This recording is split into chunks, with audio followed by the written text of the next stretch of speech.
Hi friends, welcome to yet another episode of Surkhap Talks. Surkhap Talks is a platform where we encourage people to talk their heart out. Whenever you get stuck in life, you feel sad, depressed, it is always good to talk it out with some trustworthy person, some friend, or take an expert opinion, but do not keep suffering in silence. In today's episode, we will be discussing suicide. That why we reach a situation where we think of even taking our life, which is absolutely a wrong decision. It is not going to serve any purpose. In fact, if we keep moving ahead, life can do wonders to you. You just have to be patient with that tough time. So we will be discussing more on this issue. We have invited Mrs. Ruchi Mathur, who has got more than 30 years of experience as a psychologist. So she will be telling us about the fine details of why we get into such a thing and how we can avoid it. Thank you so much for coming on the show, ma'am. Thank you so much. तो ma'am मेरा पहला question ये है कि बहुत सारे लोग होते हैं जिनके लाइफ बहुत टफ होती है, बट वो डील करते हैं और मैनेज करके एक लाइफ टाइम कंप्लीट कर लेते हैं. लेकिन बहुत सारे लोग ऐसे होते हैं जो जिनके लाइफ के टफ सिचुएशंस की वजह से ये सोचने लग जाते हैं, और आप देख ही रही हैं 12 साल 13 साल में भी बच्चे सुइसाइड कर रहे हैं. तो मैम ये क्या मेंटालिटी होती है कि एक इंसान कंपेल हो जाता है अपनी लाइफ लेने के लिए? बहुत सी बार सिचुएशंस ऐसी होती हैं घर में. बहुत बार बच्चों को इमोशंस अपने दिखाने नहीं आते क्योंकि उन्होंने सीखा ही नहीं, किसी ने उन्हें बताया ही नहीं कि कब कि ऐसी सिचुएशन है तो कैसे डील करो. They don't know how to deal. बहुत बार होपलेसनेस होती है कि मैं किसी काम का नहीं हूँ, क्योंकि बहुत बार होता है सुनते हैं बच्चे के किसी काम के नहीं हो, तो वो पूरे टाइम ऐसे सुन के भी आता है, सोच आती है ऐसी. बहुत बार बहुत लोनली हो जाते हैं. सिर्फ बच्चे ही नहीं, बड़े लोग भी बहुत बार लोनली होते हैं, अकेले होते हैं, तो दे फील कि कुछ बचा ही नहीं है. लेकिन इसके बियॉन्ड बहुत कुछ है, उसको देखना आना चाहिए बस. तो मैम ऐसा क्यों होता है कि कोई भी इंसान सुइसाइड का, अपनी जान लेने का सोचता है? क्या रीज़न्स है? बहुत से रीज़न्स हैं. घर का एनवायरनमेंट, किस सिचुएशन से वो गुज़रा है या गुज़र रहा है. बहुत बार बहुत से लोग लोनली होते हैं. बहुत से लोग छोटी छोटी चीज़ों से परेशान हो जाते हैं. उसके भी बहुत से रीज़न्स हैं. वो ऐसे क्यों होता है? क्योंकि बहुत से हम लोग कभी बच्चों को तो सिखाते नहीं है कि इमोशंस को कैसे डील करें. और जब they don't know how to deal, कि अगर किसी ने कह दिया कि तुम किसी काम के नहीं हो, तो वो ही दिल पे लगा के बुरा मान के फिर उसी को थिंकिंग कि दे कीप थिंकिंग एंड उसके बाद क्या होता है, वो दिमाग में बैठ जाती है बात. और फिर किसी और ने कुछ कहा तो वो ट्रिगर होता है. हमेशा ये चीज़ें ट्रिगर होती हैं जब when they want to suicide. तो ये चीज़ें फ्लैशबैक में चलती रहती हैं and that leads them to do take a step like this. तो मैम जैसे कई बच्चे होते हैं, उनका एनवायरनमेंट कुछ भी हो, वो बिल्कुल चिल कूल एक लाइफ जीते हैं. तो ये क्या बच्चे सेंसिटिव होते हैं? और क्या एज पेरेंट्स और रिलेटिव्स या फ्रेंड्स हमें उनके लिए ज़्यादा केयरफुल रहना पड़ेगा कि वो ज़्यादा सेंसिटिव हैं तो हम ऐसी कोई बात ना करें? How do we identify? Maximum बच्चे तो जो बहुत सेंसिटिव होते हैं वो रिएक्ट कर सकते हैं. It's not always, because it depends on the family. From family, आपके घर में फैमिली बहुत अच्छी है, you are all a very close knit family, आप अच्छे से बैठ के गप्पे मारते हो, बात करते हो, अपनी प्रॉब्लम्स को डिस्कस करते हो. बच्चे ने कहा कि आज मेरा बिल्कुल मूड नहीं है, मन कर रहा था कि मैं कुछ कर लूँ, then you as a parent, because as a parent you have to react to that, not react but to listen carefully and suggest कि इतनी छोटी सी बात पे you don't have to react like this, right? So उसमें क्या होता है कि बच्चे को अगर आपने समझा दिया तो वहीं पे वो ख़त्म हो जाएगी बात. But if you don't listen to the child and he's thinking over it over and over again of that situation, या उसके साथ जैसे किसी ने कह दिया यार यू आर यूजलेस, किसी काम का नहीं है, या टीचर ने कह दिया, जैसे बहुत बार होता है टीचर्स आती हैं क्लास में you please get up and get out, I don't want you in my class. उससे भी बहुत बार बच्चों को बहुत दुख लगता है, बहुत तकलीफ़ होती है, बहुत सोच में भी आ जाते हैं कि वाई मी, बिकॉज बच्चा इनोसेंट है, उसको नहीं पता कि टीचर ने क्यों निकाला है। बहुत बार टीचर्स को नहीं अच्छे लगते, कुछ बच्चों को निकाल देते हैं, अभी भी आजकल भी होता है। वो भी बच्चा फिर वो दिल पे ले लेता है, और जब वो दिल पे ले लेता है, वो ही इज़ थिंकिंग और she is thinking all the time, and उसके बाद जब बिल्कुल ऐसे हो जाते हैं कि अब तो मेरे पास कुछ है ही नहीं, मतलब मैं तो बिल्कुल यूज़लेस हूँ, मैं किसी काम का नहीं हूँ, देन दे थिंक यार this is the right time to get out of this place by suicide. That is the easiest way out they feel to get out of that situation. But if they want to go ahead in life, they have to just ignore these things and get ahead in life. So friends, the first thing is that as a family we should be sensitive towards the need of each kid. अब जैसे ma'am ने example दिया कि कई बच्चे बुरा मान जाते हैं, उनको हर्ट फील होता है जब उन्हें क्लास से बाहर निकाल देते हैं। उसी के डिफरेंस में आप देखेंगे कई लोगों जो बच्चे बाहर होते हैं वो बाहर ही मस्ती करना शुरू कर देते हैं। So there can be a difference in personality and as a family, because उनके आसपास तो फैमिली मेम्बर्स ही सबसे ज़्यादा हैं, हमको नोटिस करना पड़ेगा कि हमारा बच्चा कितना सेंसिटिव है किसी चीज़ के लिए, और हम जब वो उस स्पेस में हो where the person is getting emotionally stuck, उस वक्त हम उसको सुने और हम उसको स्ट्रेंथ दें। That will upkeep the child's wish of moving ahead. नहीं तो अगर हम उसी वक्त उसको स्नप कर देंगे तो वो ज़्यादा प्रॉब्लम क्रिएट करेगा। तो मैम ये तो अभी हम चाइल्डहुड की बात कर रहे हैं कि ऐसा हो सकता है। अब जैसे कई बच्चे कॉलेज में पहुंच जाते हैं, उसके बाद वो प्रेशर नहीं हैंडल कर पाते। आप देखेंगे रोज़ न्यूज़ में एक आ रहा है न्यूज़ कि वो ट्राई कर रहे हैं, तो वो लोग तो पढ़ के आगे भी बढ़ चुके। मैं एडल्ट्स की भी बात करूंगी, लेकिन ये कौन सा स्टेज है जहाँ पे ये तो होना, सोचना ही नहीं चाहिए एक बच्चे को, तो क्यों वो फीलिंग आती है एक बच्चे को? बहुत अच्छा क्वेश्चन है, और ये चीज़ आप सोच रहे हैं कॉलेज से होता है, ये कॉलेज से नहीं होता, ये स्कूल से ही शुरू हो जाता है। जब बच्चे छोटे होते हैं तो पेरेंट्स कहते हैं कल तुम्हारा टेस्ट है तो आज टीवी नहीं देखोगे, तो वहाँ से वो बच्चे को एक एग्ज़ाम को हवा बना देते हैं। It becomes like a something very big in the life. तो वहाँ से वो जो प्रेशर बिल्डअप होता है वो हमेशा रहता है। टीचर्स जब 10th 12th में आते हैं, टीचर्स कहते हैं नहीं नहीं you have to extra classes हो रही, you have to study this, you have to study this. वहाँ पे वो प्रेशर बिल्डअप हो रहा है 11th 12th 10th 11th 12th, and उसके बाद वहाँ पे स्कूल का प्रेशर, टीचर्स का प्रेशर, पेरेंट्स का प्रेशर, उससे वो जो बिल्डअप होता है वो पढ़ तो लेते हैं, 98-99% भी आ जाते हैं, लेकिन जब वो कॉलेज में जाते हैं तो उन्हें अपने आप पढ़ना पड़ता है, और जब अपने आप पढ़ना पड़ता है तो वो कुछ भी नहीं कर पाते हैं। उसका रीज़न ये है कि जो क्रेडिट है उस बच्चे को 99% या 98% दिलवाने का स्कूल भी लेता है, टीचर्स भी लेते हैं, पेरेंट्स भी लेते हैं, राइट? तो उस बच्चे ने कितना अपना एफर्ट लगाया है, 10 to 20%, not more than that.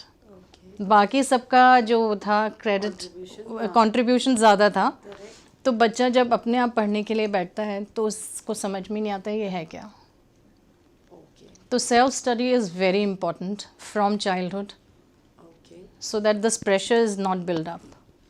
And जब कॉलेज में आते हैं तो कंपटीशन कि वो बच्चे से ज़्यादा मैंने लाना है, या और जो कॉम्पिटिशन्स हैं उसके लिए वो बैठते हैं, तो उसके लिए भी वो लोग जाते हैं इंस्टीट्यूट्स में। You have heard about Kota, maximum suicides वहाँ होते हैं। वहीं में नहीं, सारी जगह जहाँ जहाँ इंस्टीट्यूट्स हैं वहाँ पे प्रेशर बिल्डअप ज़्यादा है, क्योंकि वहाँ पे क्या होता है, जो सबसे ब्रिलियंट स्टूडेंट्स हैं उनको सबसे पहली सीट पर बिठाया जाता है, उसके बाद उससे कम, और जो बिल्कुल एवरेज हैं वो सबसे पीछे बैठते हैं इन इंस्टीट्यूट्स में, या उनकी क्लास ही अलग होती है।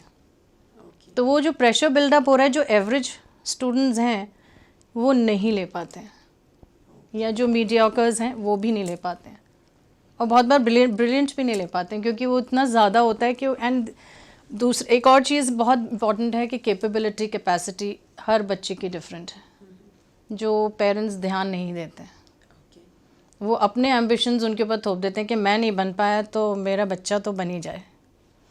तो उसकी वजह से सबसे बड़ी प्रॉब्लम यही आती है कि बच्चा कहता है यार मैं किसको समझाऊं, because they are not able to understand them. Parents समझ जाएं या टीचर्स समझ जाएं तो ये इतना प्रेशर बिल्डअप हो ही नहीं। सो बच्चों, आपको ये समझना है कि जब भी आप घर के एनवायरनमेंट से बाहर निकलते हैं और चीज़ें बदलती हैं, हो सकता है कि आपके लिए वो थोड़ा टफ फेज़ हो और आपको लगे कि आपकी कैपेसिटी इतनी नहीं है, लेकिन ये सारी चीज़ें हम चेंज कर सकते हैं।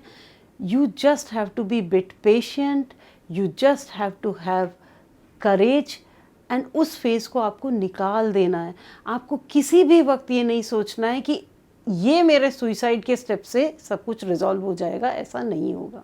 मैम, मूविंग फॉरवर्ड, जब कोई बच्चा ऐसा करता है तो वो फैमिली तो शैटर होती है और एक अपने सोसाइटी में भी उसका एक इम्पैक्ट होता है। तो इसको प्लीज़ बताइए कि why one should never think of suicide, what can be the repercussions of it? People think कि बच्चे भी सोचते हैं, बड़े भी सोचते हैं कि यही एक बहुत आसान स्टेप है, कर लेते हैं, देखा जाएगा। बट जब वो चले जाते हैं तो सोसाइटी को, फ्रेंड्स को, किसी को ज़्यादा फ़र्क नहीं पड़ता, लेकिन जो माँ बाप हैं सबसे ज़्यादा उनको फ़र्क पड़ता है, क्योंकि आप तो चले गए और जब उन्होंने आपकी जब डेड बॉडी देखी उसके बाद तो वो कभी भूल ही नहीं सकते वो एक लम्हा जो आप वहाँ सामने उनके पड़े हुए हैं, वो कभी उससे उभर ही नहीं सकते। आप सोचते हैं कि नहीं थिंग्स विल बी ओके, मेरा एक बार चला जाऊंगा, तो ऐसे नहीं होता है। फैमिली हमेशा के लिए ख़त्म हो जाती है, उसमें ग्रोथ ही नहीं होती उसके बाद। बहुत कम फैमिलीज़ हैं जो दे मूव अहेड, बहुत कम है, 1% भी नहीं होंगे। बहुत बुरा इम्पैक्ट पड़ता है। तो इसलिए ये रास्ता तो बहुत ही बेकार रास्ता है, बहुत ही गलत है।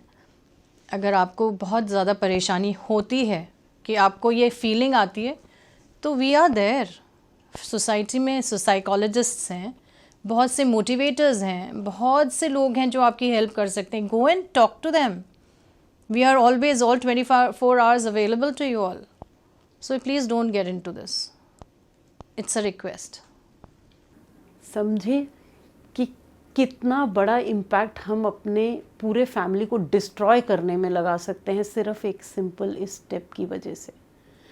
सो please keep this in your mind that no matter what happens, you will not decide. और आप ये समझो कि नेचर का अपने कुछ रूल्स होते हैं। अब देखिए, अर्थक्वेक आता है, इतने सारे डिस्ट्रक्शन फायर की वजह से हो जाते हैं और लाइफ चली जाती है। वो ही हैंडल करना इतना मुश्किल हो जाता है जो हमारे कंट्रोल में ही नहीं है। तो ये एक स्टेप जहाँ पर आप खुद ये करने लगे, it's not sensible. So first ground rule, we will never think of taking our life, that please leave it to divine. इतनी सारे रोल्स और रिस्पॉन्सिबिलिटीज़ हैं आपके पास अर्थ पे करने के लिए, आप एक्स्ट्रा लोड मत लीजिए। Let divine decide when you have to leave this planet. Okay, so just keep that in your mind. Can I add something? बच्चों, especially college going and school going, if you feel that this subject or this kind of studies are not okay with you, you don't want to study, be firm. You try to explain it to your parents and your teachers that I can't do it, I can't cope with it, I'm not able to understand. Try and explain it to them, and if they don't understand it, we are there. You speak to us, we'll try and talk to your parents about it, but don't take such a step.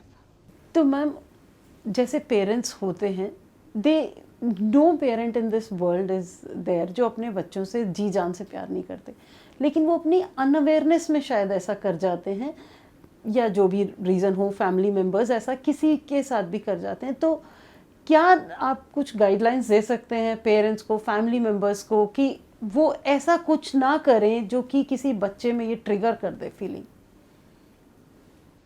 सबसे पहले parents सबके बहुत अच्छे होते हैं, बुरा कभी भी नहीं चाहते, बट अननोइंगली वो, क्योंकि उन्होंने भी बचपन में ऐसा कुछ देखा नहीं होता है।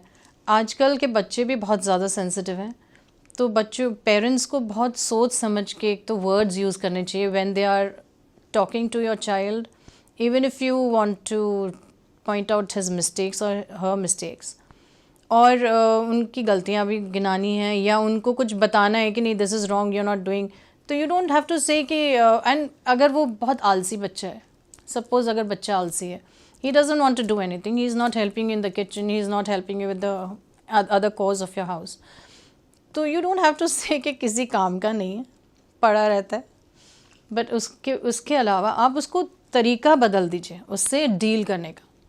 You don't have to use words like hopeless है केस, कुछ करेगा ही नहीं है बच्चा, किसी ज़िंदगी में कुछ नहीं करोगे तुम किसी लायक नहीं हो, यू आर स्टूपिड और व्हाटएवर. नेगेटिव वर्ड्स से पॉजिटिव वर्ड्स में आ जाइए कि my child is very good and she और he will definitely do whatever I say. Start thinking positive, start talking positive to your child. तो बच्चा कभी इस तरफ जाएगा ही नहीं, उसके दिमाग में ही ये बातें नहीं आएंगी कि मुझे इस तरह से कुछ करना है, क्योंकि parents are always listening and you have to be a very good listener as a parent when you, especially when your child is in your teens, in his teens, or he is growing. Especially you have to be very careful, you have to be very vigilant. आपको observe बहुत करना है, आपको उसके friend circle को बहुत observe करना है, किस तरह की बातें वो लोग करते हैं आपस में, वो भी ऑब्ज़र्व करना है, क्योंकि यही चीज़ें लीड करती हैं बाद में, ये चीज़ें ट्रिगर करती हैं to do take a such a step. ठीक है. सो अगर आपका बच्चा टीनेजर है तो specially you talk a lot with that child to know what is happening in his life, to know what he is thinking. His thinking process will come out when you are talking daily with your child. तो ma'am ये teachers के लिए भी true है, क्योंकि teachers भी पढ़ाते वक्त ये नोटिस कर सकते हैं. बिल्कुल. Teachers also can guide the parents कि I observe this in the child and you please check it out. So as a society we have to be watchful. Together only we would be able to address it, because for a teenager life can become, though it can be a normal tough situation kind of a thing, but for a teenager the magnitude can go very high कि इससे तो मैं बाहर ही नहीं निकल सकता और pressure बहुत है. तो as a society we will have to be more compassionate towards all the kids, and especially to the kids who are sensitive, that we watch out. Ma'am, what are the signs? हम कैसे watch out करें किसी भी इंसान में? पहले मैं बच्चों पे जाती हूँ. बच्चे बहुत चुप हो जाते हैं. Either they eat too much or they don't eat too much, or they binge on fast food a lot. Then they stop talking to their friends, stop meeting people. कोई घर में आया है relatives तो मेरे को नहीं आना बाहर. एंड फिर उसके बाद पेरेंट्स कुछ कह रहे हैं तो वो अनदेखा कर रहा है या इरिटेबल हो रहा है हर छोटी छोटी बात पे, मुझे नहीं करना, मेरे को नहीं सुनना आपकी बात. तो ये सारे साइंस सबसे ज़्यादा बच्चों में देखते हैं. तो जैसे आपको ये साइंस दिखने लगे, start talking to your child, sit with him, play with him. As a family you can play so many games to bring the child back to normal, which is very important. And then we go to the college students. College students they stop being in the house. They like to go out with their friends. अगर घर में कुछ problem है तो घर से भागते हैं, या अगर कॉलेज के साथ प्रॉब्लम है then they stay in the house. They don't want to go to the college. They don't attend lectures. If they forcefully sent, they don't go to the class. So you have to be little vigilant with your college children and their eating habits, and watch out, because this is the age when they start to drink and smoke also. So if they are smoking too much or drinking छुप छुप के, drugs भी बहुत ज़्यादा आजकल हो रही हैं, तो ये सब चीज़ें अगर आप ध्यान रखेंगे अपने बच्चों के ऊपर तो ये बच्चा कभी भी गलत रास्ते नहीं जाएगा. ओके. क्योंकि मैम अब जो आपने बोला है ये तो बहुत नॉर्मल है कि बच्चों को बोलो बाहर की कोई मिलने आया है तो बाहर आ जाओ, वो नहीं आएंगे. They will give some reason, मैं I am not dressed well. तो that's what I am saying कि ये सिर्फ एक रीज़न नहीं है. बहुत जब बच्चे बड़े हो रहे होते हैं तो वैसे वो किसी से मिलना नहीं चाहते, because they are little conscious about their personality, their personal looks, which is changing. So that puberty period, they don't want to meet people. But otherwise ये सारे जगह अगर symptoms है कि बहुत ज़्यादा खा रहा है या बहुत कम खा रहा है या सिर्फ वो जंक फूड पे ज़्यादा वो है और टीवी ज़्यादा देख रहा है, और टीवी भी अगर देख रहा है तो वो जल्दी जल्दी फ्लिप कर रहा है. He is not continuously watching one episode और वन मूवी और समथिंग. वो 5 मिनट देखता है, फिर 5 मिनट बाद कुछ, फिर 5 minute. That means something is going on in his brain. He is not okay. तो मैम अब एक टूल बताइए कि क्योंकि पेरेंट्स के साथ बच्चे सबसे ज़्यादा रिएक्ट करते हैं, they don't listen to parents when they reach this situation. उससे पहले मे भी सुन लें, लेकिन अगर वो इस सिचुएशन में आ जाएं तो पेरेंट्स भी एक तरीके से हेल्पलेस हो जाते हैं कि हम क्या करें, वो तो सुन ही नहीं रहा. हम उसको बोलते हैं फ्रेंड्स चेंज कर लो, ये मत करो, तो वो तो सुन ही नहीं रहा. तो वो कौन सा क्या कर सकते हैं ऐसे पेरेंट्स ऐसे टाइम पे? सबसे पहले तो फैमिली टाइम बढ़ा दीजिए. Being together is very important. शुरू में बच्चा कहेगा मुझे नहीं आना, आपके संग नहीं बैठना, but you start in such a way that they like to make them very curious with whatever you are doing with them, so that they come and sit with you to listen to you. अपने examples दीजिए कि आप, क्योंकि कोई भी, जब आप भी छोटे थे तो आपने भी बदमाशियाँ की होंगी, आपने भी बहुत सी मिस्टेक्स की होंगी. Tell them, be open. सबसे बड़ी बात है be open to your child. अपनी मिस्टेक्स भी बताइए कि हमने भी ये गलतियाँ की हैं. ऐसा थोड़ी ना कि हम परफेक्ट थे. Nobody is perfect. And parents भूल जाते हैं कि हम भी कभी बच्चे थे, हमने भी ये गलतियाँ की हैं, और फिर वो बच्चों को टोकते रहते हैं. सेम मिस्टेक्स वो भी कर रहे हैं, बट वो ये नहीं जताते कि हमने भी ये सेम मिस्टेक्स की हैं. But if you be open with them, tell them you have also done this mistake, और आपके भी मार्क्स कम आए, बच्चे के मार्क्स आपसे ज़्यादा आ गए, ये भी बताइए. Be proud of them for what ever they do. If you feel proud for small things of theirs, they will definitely come back. तो मैम जब कोई एडल्ट ऐसा सोचता है, उनके क्या रीजंस हो सकते हैं? बहुत से रीजंस हैं. सबसे बड़ा रीज़न तो लोनलीनेस है. बहुत बार जो मिडिल एज और उससे बड़े लोग लोनली हैं कि एक पार्टनर नहीं है, या बच्चे उनके साथ नहीं हैं, बच्चे उनको पूछ नहीं रहे हैं. That is a very big thing. And उसके बाद बहुत बार फाइनेंशियल लॉसेस होते हैं उनकी लाइफ में, जिसकी वजह से उनको लगता है अब तो कुछ बचा ही नहीं, क्या करें. फिर तीसरा, दे हैव नो फ्रेंड्स और their family, due to their behaviour maybe they have stopped talking to them. बहुत बार होता है ये कि क्योंकि you are not okay, you are very rude, irritable all the time. People से यार कौन बात करे इनसे, and they start avoiding that person. तो ये 3-4 रीजंस मेन हैं. फिर उसके बाद हैबिट्स, अगर उनकी हैबिट्स अच्छी नहीं तो लोग उनसे बात नहीं करेंगे, फिर वो लोनलीनेस आ जाती है उसके वजह से. तो ये सारे रीजंस हैं जो इट कैन लीड. एंड बहुत सबसे बड़ी चीज़ है इलनेस. कोई क्रॉनिक इलनेस है, जैसे कैंसर हो गया है, या कोई और अंदर प्रॉब्लम है, फिज़िकल किडनी नहीं चल रही है, या लिवर नहीं चल रहा है, कोई ऑर्गन फेलियर हो रहा है, and they are not able to take that because there is no family support. Family support से तो you can go on, but if you don't have a family support then you feel like यार we should, I don't want to live any more. No purpose. Yeah so there is no purpose. They don't think about it कि आगे भी कुछ है, या जितनी ज़िंदगी मेरी बची है मैं उसमें बहुत कुछ कर सकता हूँ. Why waste it? You know, work for others. But when they have no thinking about it, कि आगे क्या करना है, then this leads to suicide. See, life will go through its own ups and downs, but ups आएंगे ही. तो वो जो stage होती है ना जहाँ पे हम डेस्परेट हो जाते हैं कि इसके आगे कुछ नहीं हो सकता. You can read books, you can watch interviews. There are so many miracles which happen in everyone's life. Wait for that time. Wait and you will see that time will shift. Allow time, more time. And stay strong at that time. Do not get into this. Please understand life is very precious. it will give you lot of things, and through your life you can give so many things to others. Just keep that positive attitude. I want to add on something. Everybody comes with a purpose in this life, and once your purpose is over, God takes you away.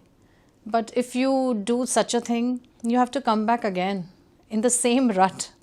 Same happenings, same situations will be given to your improvement, to you to improve to a better life. But if you have come in this life, look for your purpose, which is very important. Why you want to go ahead with suicide? अगर आप नहीं पढ़ पा रहे हैं, या अगर आप पैसे अभी नहीं हैं, work for others, take help. There are a lot of people who help others. Take help from them, and कोई ना कोई रास्ता निकल ही आता है. तो इसलिए I would recommend children and as well as elders, don't take such a step. Think about it and let that phase pass and let things go. अगर आपके संग कुछ बुरा हुआ है, कोई ऐसी सिचुएशन आई है जो आप हैंडल ही नहीं कर पा रहे हो, तो वो फेज़ को जाने दो, उन प्रॉब्लम्स को लेट गो करो. जैसे अगर आपके किसी पार्टनर ने आपको धोखा दे दिया है, देन यू स्टार्ट थिंकिंग. अगर आप पढ़ नहीं पा रहे हैं, देन यू स्टार्ट थिंकिंग. तो let go of that situation. Think what else you can do in life. सबसे बड़ा चीज़ है let go of that phase. Everything will fine. Ma'am, एक चीज़ और है कि ऐसा हम देख रहे हैं कि बहुत सारे इंडिविजुअल्स अपने आप में ही सिमटते जा रहे हैं. जैसे आपने बताया कि लोग उनसे बात करना बंद कर देते हैं because of their behaviour, but उनको तो नहीं पता कि ये उनका बिहेवियर है. और वो ऐसा क्या करे, कब ये नोटिस करें कि अब हम अभी रिसेंटली एक केस हुआ था जहाँ पे the kids were very good, neighbors were very good, but the person still decided that don't come near me and I am capable. और बहुत सारे सेलिब्रिटीज़ के साथ भी ऐसा हुआ है कि वो रोक देते हैं. तो एक नॉर्मल इंडिविजुअल भी सोचता है कि मैं पीस में हूँ, if I don't talk to anyone, and अगर कोई मेरे साथ जेल कर सकता है तो बहुत अच्छी बात है, नहीं तो please I would like to stay away. तो how should a person self improvise कैसे करे इसमें? यहाँ पे मैं एक चीज़ बताना चाहूँगी कि ऐसा नहीं है कि कोई जानबूझ के किसी को अपने पास नहीं आने देता. या तो वो बहुत ज़्यादा डिप्रेशन में है, या बहुत ज़्यादा ऐसी प्रॉब्लम में है जो किसी को बता नहीं सकता. तब वो अलग हो जाता है, दूर हो जाता है लोगों से. ठीक है. जो सेलिब्रिटीज़ हैं ज़्यादातर उनके डिप्रेशन के केसेस थे कि वो डिप्रेशन में थे. That's why they didn't want to meet anybody, they didn't want to go get out and talk to anybody. So they were confined to their own room or to their own house. So that is a kind of a depression. That is a part of depression which leads to you to that. Okay. और जहाँ तक आप ये पूछ रहे हो कि लोग का बिहेवियर की वजह से, अपने को इंट्रोस्पेक्ट करिए कि what is the reason why people are not talking to me or why my child is not talking to me. बहुत बार होता है, बहुत से मैंने देखे पेरेंट्स ओल्ड एज में जैसे कि हमारा बच्चे तो हमसे बात ही नहीं करते. तो बात क्यों नहीं करते हैं, उसका भी तो रीज़न है. How you have been with them when they were young, how you have thought of them when they were young. It all depends on you. So आप लोगों को उस समय चेंज, इफ़ यू कैन, देखो अपने दूसरों को तो हम नहीं चेंज कर सकते, अपने को चेंज कर सकते हैं. Change yourself, you can change for good. So मैं यही बोलूँगी बड़ों से भी बच्चों से भी, change yourself, do meditation, do lot of exercises, go out to the park, jogging kariye, then you do exercises, then you go and to the gym. And if you go to the gym, for youngsters, if you go to the gym, you will meet people there, maybe like-minded people you find, right? And for elders, go to the park. There are a lot of elders sitting there in the park, and you can mingle with them. So you will not be lonely. And then when you are meeting people, then you come to know, हो ये मेरे में गड़बड़ है, ये मैंने गलत किया ना, तभी ऐसा हो रहा है. You can change yourself any time of your life. और आपको पता है एक और इंटरेस्टिंग चीज़ होती है, जब आप लोगों से मिलते हैं और बात करते हैं और दूसरी सिचुएशन देखते हैं, ट्रस्ट मी, वो आपको अपनी प्रॉब्लम से बड़ी ही लगेंगी. बहुत पहले एग्जाम्पल दिया करते थे कि बहुत सारे लोग बैठें और अपने अपने प्रॉब्लम्स को चिट पे रख के टेबल पे रखें और किसी को बोलें कि तुम में इसमें से कोई एक्सचेंज करने लगो। कोई नहीं करता, अपनी चीज़ ही हल्की लगती है और उसको उठा लेते। So please think from that aspect also that it is not you alone going through a phase. बहुत से गुजरे, बहुत से गुजरेंगे, normal. So conclusion, no suicide. Ma'am अब ऐसा होता है कि जो लोग भी सुइसाइड करने की कोशिश करते हैं या कर जाते हैं, उनके पास आसपास के लोग डायरेक्टली और इनडायरेक्टली रिस्पॉन्सिबल होते हैं। मतलब कोई पड़ोसी या दूर का रिश्ता, ऐसे तो कोई नहीं होता। तो अब ये कौन से, वो कैसे इसको चेंज कर सकें? बिकॉज रहना उनको इसी माहौल में है, इन्हीं लोगों के साथ है जो उन्हें तकलीफ दे भी रहे हैं। तो क्या करे एक इंडिविजुअल? सबसे ज़रूरी है कि मस्त रहें, खुश रहें हर सिचुएशन में। किसी ने कुछ कह दिया तो पागल है या तू किसी काम का नहीं है, कहना या it's okay, you know this is part of life. Everybody can not be perfect. You can not क्या कहना चाहिए इसके लिए कि आप ये तो है नहीं कि जो वो लोग कह रहे हैं वो आप हो। Are you that? नहीं। तो अपनी कैपेबिलिटीज़ आपको जाननी खुद पड़ेंगी। कहने दीजिए, लोग तो बहुत, जितने लोग होंगे उतनी ही बातें होंगी। तो इसलिए you can stop anybody from saying anything to you, और you can stop that situation. Handle it with smiling face. अरे ठीक है, it's okay, part of life, you know. जितने आप मस्त रहेंगे उतने ही खुश रहेंगे और ये ऐसी सिचुएशंस आएंगी ही नहीं।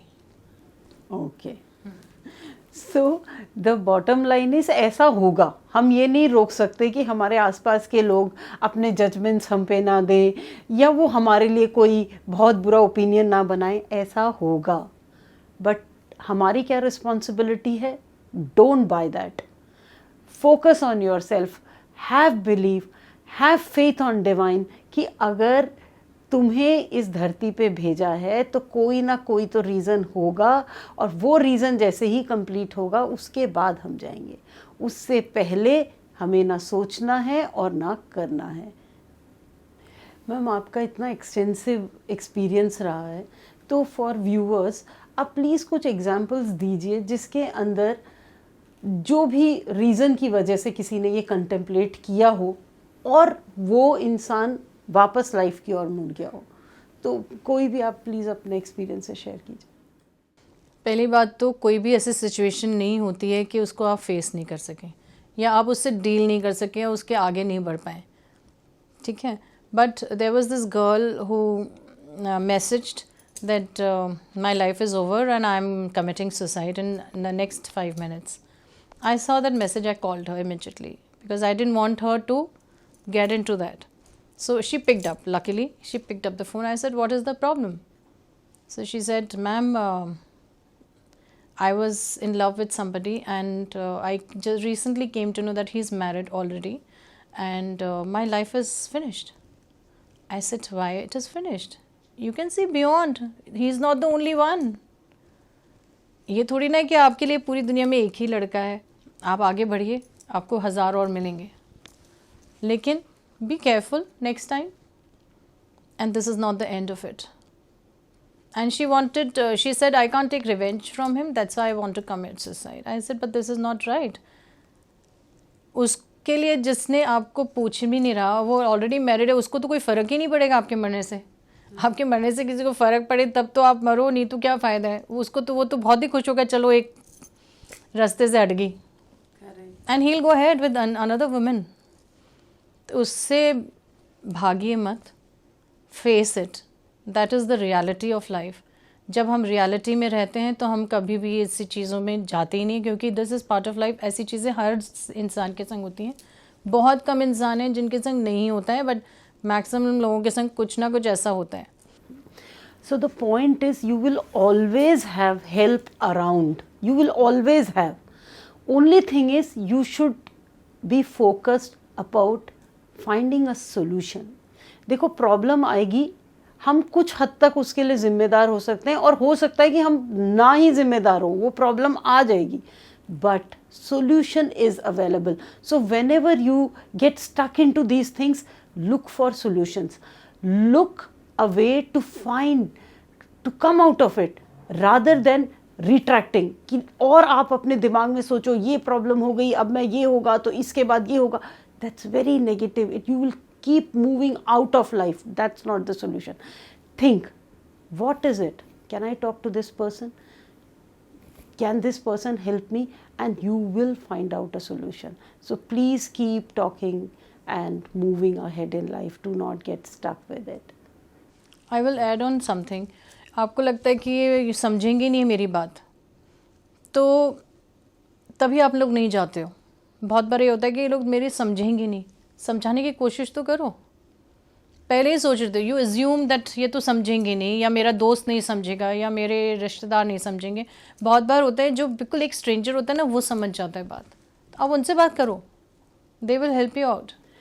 मैम यहाँ पर ना आप प्लीज़ ये भी बताइए कि ज़रूरी नहीं है कि अगला इंसान आपकी पैसे से ही हेल्प कर सके. आजकल एक ट्रेंड हो गया है कि भाई मुझे ये प्रॉब्लम है और तुम इतने पैसे दे दो, और तुम कहीं से भी अरेंज करो, तुम इतने पैसे दे दो और मैं इसमें से बाहर निकलूं. तो ये एक मेंटालिटी भी बच्चों की, बड़ों की चेंज होनी चाहिए कि हम किसी से इस हद तक की भी हेल्प ना लें. हम we can talk it, we can come out with solutions, but asking a help which the other person cannot do. Here we are talking only about emotional help. We are not talking about financial help or any other kind of help. तो आपको emotional help ज़रूरी है इस समय, क्योंकि when you are having these kind of thoughts, you are not stable. You're not stable. You're not emotionally stable. You're not even physically also stable. बहुत कभी कभी हमारी सेल्फ इस्टीम बहुत लो होती है, हमारा कॉन्फिडेंस लेवल बहुत लो होता है. उसको बूस्ट करने के लिए हमें लोगों से बात करनी चाहिए, उनसे डिस्कस करना चाहिए कि यार this is what I am feeling, क्या करना चाहिए मुझे. So here you have to understand, when you are seeking help, you seek help which the other person can offer. ऐसा ना हो कि आप हेल्प लेने जाओ, अगली बार वो आपका फ़ोन ही ब्लॉक कर दे. You have to treat people also in a way that they are also able to listen to you. Do not get into such conversations or habits that people start avoiding you, which is again a case of getting into depression. There would be people who can maybe tell you ways, maybe offer you a job or something, but when you go for those easy solutions कि नहीं तुम मेरा ये कर दो और तुम मेरा वो कर दो, maybe अगले के रेडियस में है ही नहीं वो. तो with the purest intentions and a feel to help you, the person won't be able to help you the way you want it. The person would be able to help you the way the person can help you. ये आप अपने mind में रखिए. जज मत करिए मैंने इससे ये किया, वो किया, उसने सुना नहीं, उसने no, that's again a very negative thing. Go on with solutions. Look at what the other person can offer without the other person also getting into a hurt or more depressed situation that the person stops talking to you. I'll add on here. कोई बात नहीं, अगर आपकी कोई बात नहीं सुन रहा, आपको लग रहा है कि ये मेरी हेल्प नहीं कर पाएगा, help yourself. The best thing is to help yourself. You can help yourself by going for a walk in the morning or evening. Go and sit in the park, be with the nature. उसके अलावा अकेले meditate करो. Meditate कैसे करेंगे वो मैं आपको थोड़ा सा गाइड कर देती हूँ. Just sit at one place. You can music भी ऑन कर सकते हो, कोई चैंट भी ऑन कर सकते हो, या कुछ भी ऑन नहीं करके आप जब बैठते हो आँख बंद करके, स्टॉप थिंकिंग. जो हमारा एक पॉइंट आता है कि हम कुछ नहीं सोचते, बिल्कुल ब्लैंक होता हमारा दिमाग, हमें वो वहाँ तक आना है. एवरी डे आप बैठो, आप जाके पार्क में बैठ जाओ जहाँ पे चिड़िया चहक रही हैं, हवा अच्छी है, वहाँ बैठ जाओ और be blank for few minutes. That will help you to come out of it, which is very important. That's a good tool, ma'am.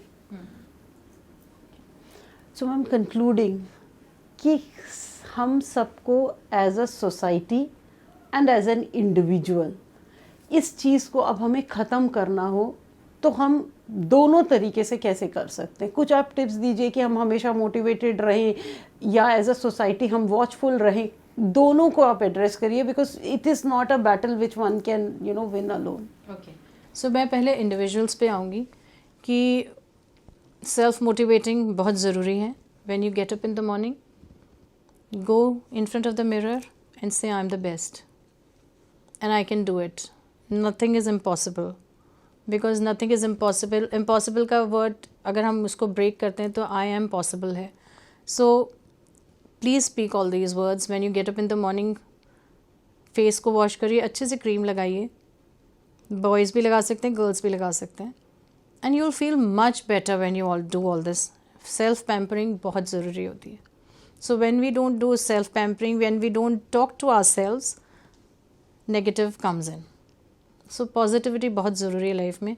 तो आपने ये करना ही करना है रोज़, which will really help you to build up. And उसके बाद मैंने जो meditation पहले बताया था वो आप करिए. Chanting सुनिए, हनुमान चालीसा पढ़ लीजिए, या आपके जो भी religion में है वो आप पढ़िए. आपको बहुत फ़र्क पड़ेगा. You will not go towards that extreme. And it will bring you back to normal. दूसरा, family and society, please be a little kind when you are using some words. Describing a person, don't let anybody down. Everybody is different. You cannot compare कि वो ऐसा है तो ये ऐसा क्यों नहीं है. Don't compare. Comparison will not lead you anywhere. And plus, help if you see anybody having a problem. Please do help them. If you can't help, take some expert's help or some relatives' help or any doctor's help. It depends what the situation is. Okay. So friends, जो ma'am ने example दिया उस बच्ची का जो उसका breakup हो गया और उसने सुइसाइड का सोचा, ये इस एज में ऐसा हो सकता है. आपको एक टिप ये है कि आप हर उस इंसान से जो आज मैरिड है, हैप्पीली मैरिड है, उनसे चेक करके लीजिए. वो बड़े खुश होंगे कि पहले वाला पार्टनर चला ही गया. So please do not think that your life will start and end with one individual, with one situation, with one thing. No, there are so many avenues. That stage would have come there to teach you something. Take that learning, move ahead and move with a very positive approach. And like she said, have a connection with divine. Divine will help you. But the point is, we will never think of suicide now. It doesn't serve any purpose to anyone. In fact, it creates lot of problems. It creates lot of unhappiness for the people who are left around. Thank you so much, ma'am, for your valuable time and the valuable inputs. I'm very sure that people will start thinking of life in a very positive way. I would like to remind you all again that there are other options in life. This is not the last option. So please improve yourself, better yourself, by whatever tools I have given you, telling yourself that you're the best. And you are the best, no doubt about it. Thank you so much. So friends, please understand, taking life is not at all good. और आप ये समझिए कि जन्म और मृत्यु हमारे हाथ में है नहीं.